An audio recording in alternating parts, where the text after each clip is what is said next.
Pianist David Korevaar joins me on Classical Conversations today to discuss his new album of piano quintets by Luigi Perrachio and Mario Castelnuovo-Tedesco. And David's developed a real expertise on both composers, so we are very excited to have you here, David, and thanks for sharing a couple minutes with us. Absolutely. It's my pleasure to be here. So I noticed that the album is dedicated in memory of Charles Weatherby. Could you tell me a little bit about Charles and your connection with him? So Chas Weatherby was a violinist, and he was my colleague here at the University of Colorado for many years, and we did a lot of playing together. He was also the first violinist in the Carpe Diem String Quartet for all of that time. And when we actually both had sabbatical years in 2019, and during that sabbatical, I went off to Turin to discover the manuscript score of Luigi Perrachio's piano quintet, and that's one story. But Chas and I also shared a trip to Taiwan during that, and that was very memorable. And it was also, one of the last times that we did a lot together. He passed away about a year ago, a little more than a year ago, from cancer. But his energy level started to go down, and he was still sort of going full blast until the end with the Carpe Diem Quartet and really trying to keep things going. And we had originally planned to make this piano quintet recording with him, with the Carpe Diem Quartet, in January of 2023. And that did not happen. The other three members of the quartet for this recording were joined by Amy Galuzzo, who'd been a second violinist in the quartet in an earlier iteration, and she played first violin on the recording. So it was quite extraordinary just in terms of his spirit and how that really suffuses the recording for all of us, I think. So yeah, thank you for asking about that. Yes, absolutely. It sounds like you certainly carried on that torch, and you alluded to the story of the trip you took to Turin, and I wondered maybe this is a good time to hear that story. Sure. There's the longer story of sort of my involvement with the music of Luigi Perrachio, and obviously this is not a household name. I don't really know of anybody else who knows anything about Perrachio in sort of my circles. And my initial discovery of Luigi Perrachio goes back to the early 2000s when I first arrived at the University of Colorado Boulder and discovered in the library that we had lots of scores that had belonged to the Spanish Catalan pianist Ricardo Viñas. And Ricardo Viñas was a very important figure in early 20th century French music. He was a close friend of Ravel. They had met when they were 10 years old, and both Ravel and Debussy wrote some of their most important works for Ricardo Viñas. So he sort of became one of several important new music pianists in France in the first part of the 20th century. And pieces that he premiered included Ravel's Miroir and Gaspard de la Nuit, Debussy's Books of Images, as well as L'Île Joyeuse. So a lot of really sort of canonical piano works that Viñas premiered. Because of this, lots of composers wanted to write for Viñas. Plus, he moved in circles where he would have met people. And one of the people he seems to have met is Luigi Perrachio, who spent some time in France because he was in love with the music of Debussy and ended up sort of in the same circles as Viñas, around Ravel and Debussy and others. So when Perrachio went back to Turin and wrote a set of 9 little poems, Nove Poemetti, for piano, he dedicated one of these to Viñas, and the result of that is that the whole set ended up in the University of Colorado Library, and I think we may hold the only complete copy of the Nove Poemetti. I recorded those works in 2018 on an album for MSR Classics, and went on then to look further into Perrachio's music, being aware from dictionary articles, which is about all the information we have, Italian dictionaries, and also some of the standard reference works have at least a little bit on him. and saw that he had some chamber music, including a piano quintet, but basically most of this music had never been published. So as part of my sabbatical in 2019, I went to Turin to go to the library at the conservatory there, which holds Perrachio's papers. They were given to the library by his son, as I learned, and found in there, as I expected to find, the manuscript of this piano quintet from 1919. And so one of the projects that came out of that was preparing an edition of the quintet, which was published by Da Vinci about a year and a half ago. And then the follow-on to that was this recording, which is the world premiere recording of Luigi Perrachio's piano quintet, a work which I am guessing was not really heard between about 1920 and 2020 when the Carpe Diem Quartet and I gave a couple of performances of it. So it's kind of an amazing journey. For sure. And how did you decide then to pair it with the quintet from Mario Castelnuovo-Tedesco?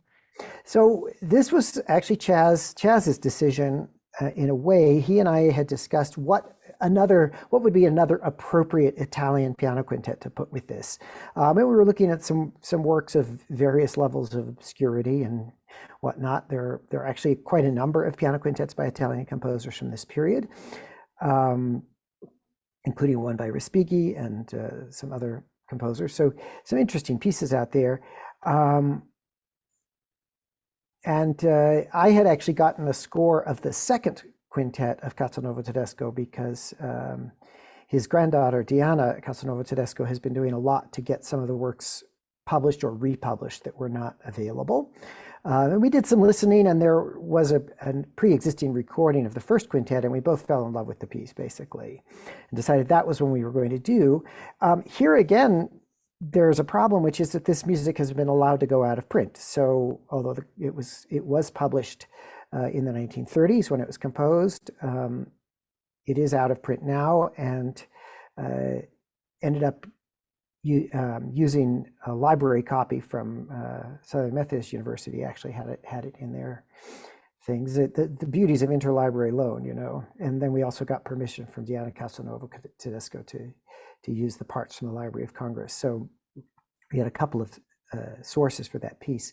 But it's a wonderful piece, and I think very much representative of Mario Castelnuovo-Tedesco at this really important moment in his career, just before or right when he met Andres Segovia, which kind of launched him as an international figure and really made him quite famous.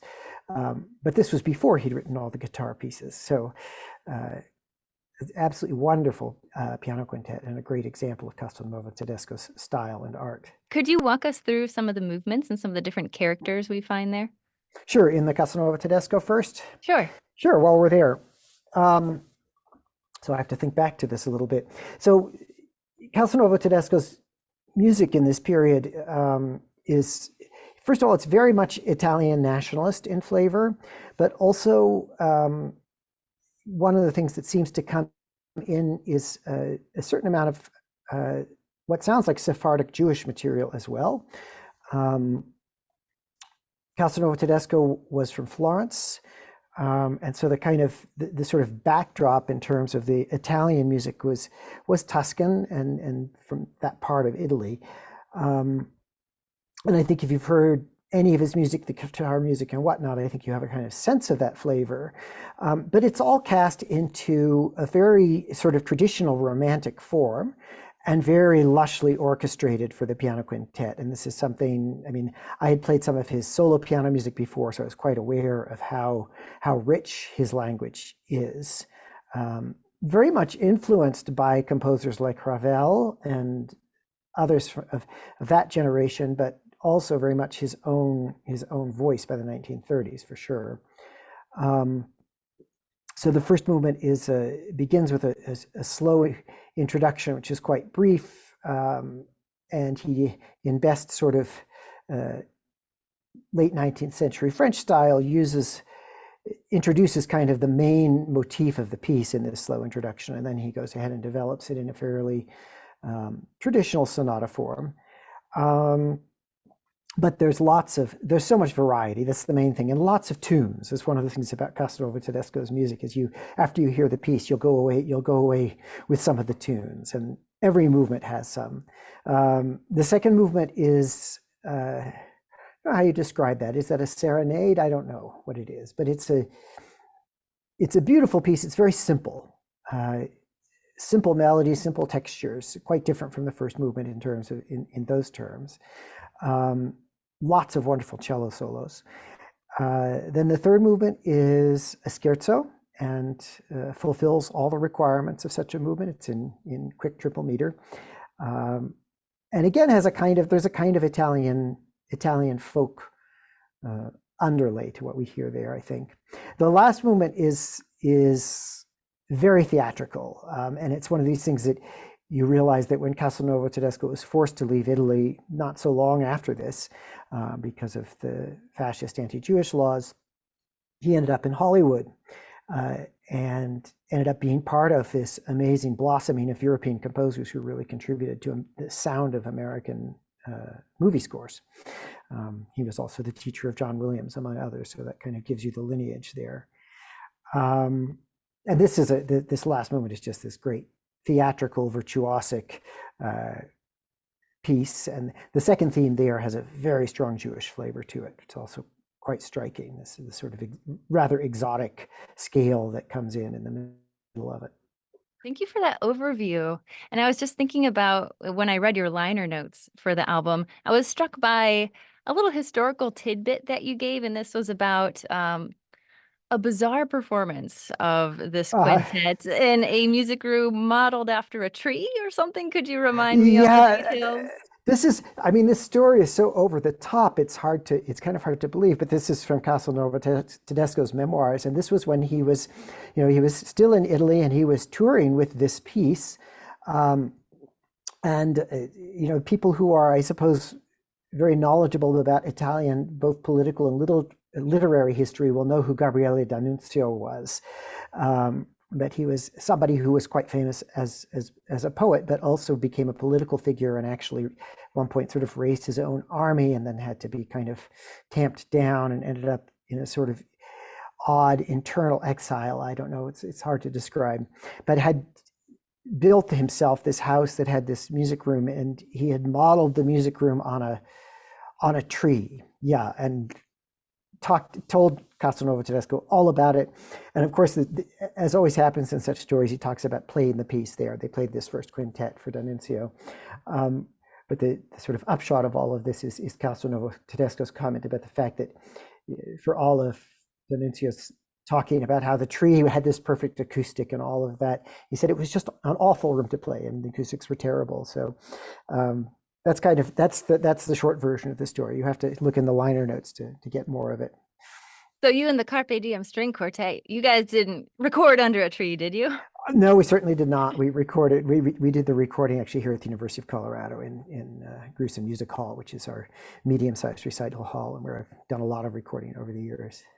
Fantastic. I know you have to sign off soon to teach, but maybe we could end with getting also an overview of the Perrachio, some of the movements of that quintet. Yeah, so the Perrachio is quite different in style from the Castelnuovo-Tedesco. For background, one of Perrachio's lifelong interests, aside from the music of Debussy and the music of Bach, was the music of his native Piedmont. And in fact, there are a lot of works that use Piedmontese folk material. So in the quintet, I think that's most evident in the third and fourth movements, where the fourth movement in particular has this flavor and some of the choices in terms of the kinds of melodies he's writing, and also just the general atmosphere give you that sense of place. The first movement is much larger than all the other movements in the piece and begins with a really kind of a very late 19th century French sort of opening. You could describe it as being kind of Frankian or something, or very similar to the opening of the second Fauré piano quartet, where the piano begins with this very tumultuous sort of underlay, and then the strings come in with this broadly stated melody in unison, but very dramatic and very rhetorical. the first movement is kind of this wonderful sprawling sonata form, and with tremendous contrast between this very tumultuous opening and a very calm second theme and very simple second theme, I would say. He keeps bringing back these complex textures in the piano part, lots and lots of roiling and rumbling going on, and these beautiful string lines over it. The second movement is a very brief scherzo. It plays around with a kind of, sort of joking modernism. He at one point actually comes up with something that might be a 12-note row, but it's clearly done kind of tongue-in-cheek. And most of the movement is this just kind of playful throwing back and forth of three repeated notes, which ultimately leads him to quoting the opening of Beethoven's Fifth several times, more and more insistently, because he had three repeating notes. And what else are you going to do with three repeating notes, right? But there are also these wonderful, charming interludes in the midst of this. It's a wonderful, wonderful little movement. The third movement is a gem. He calls it an allegretto. It sort of functions as the slow movement in the piece. And it's this wonderful pastoral piece. There's a really appealing kind of simplicity to the melodic material.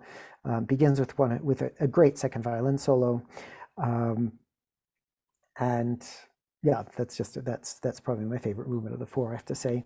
And then the last movement of this kind of rollicking, rude, very folky piece, very, very fast tempo, begins with the cello playing this melody that is kind of all in open fifths. It's a really interesting idea for a tune at the beginning, but very rhythmic and lots of fun. Yeah. We're very much looking forward to adding this recording to our quintets repertoire. And thanks so much for your insights, David. I appreciate it. Absolutely. It's been a pleasure speaking with you.